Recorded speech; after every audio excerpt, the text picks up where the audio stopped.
In this video, I'm going to show you exactly how I throw a bowl on the potter's wheel. After I throw down the clay, I push it down to make sure it's firmly secured to the wheel head. And then I start to spin the wheel slowly and seal down the edge of the clay to the wheel head with my index finger.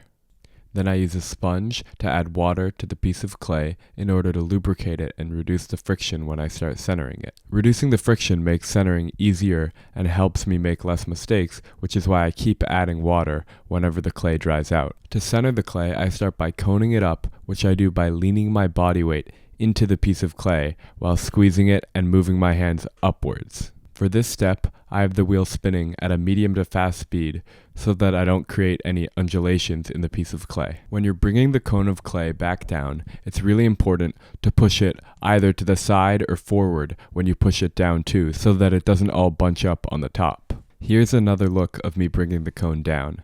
And you can see how I push it to the side and down, and then all the clay bunches up at the bottom instead of bunching up at the top. It's a good rule to always cone the piece of clay up at least 3 times before moving on to the next step to make sure that it's completely centered. And it's worth putting in the work to cone it well because it makes it much smoother later on because all the clay particles are aligned. So now that I've coned the clay enough times, I can start flattening it by pushing down on the top of it with the palm of my hand. And while I'm doing this, I use my hand that's not pushing down to support the side of the clay so that it stays centered and gets into a sort of hockey puck shape.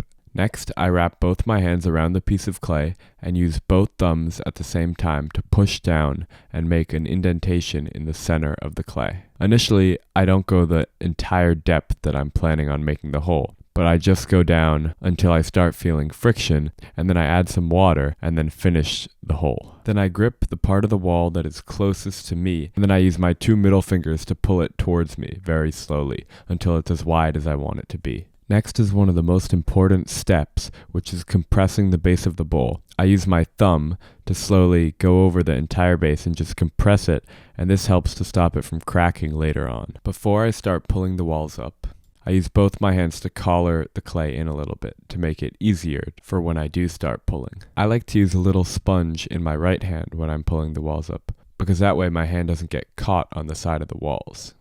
What I'm doing when I pull the walls up is pushing from the outside in with the sponge while moving my hands at a slow and even rate up the piece of clay. When I get to the end of each pull, I'm extra careful to not let go of the clay too fast and go really carefully when I get to the rim. With these first pulls, I'm just trying to even out the thickness of the walls and gain some height. I'm not trying to shape the bowl at all yet.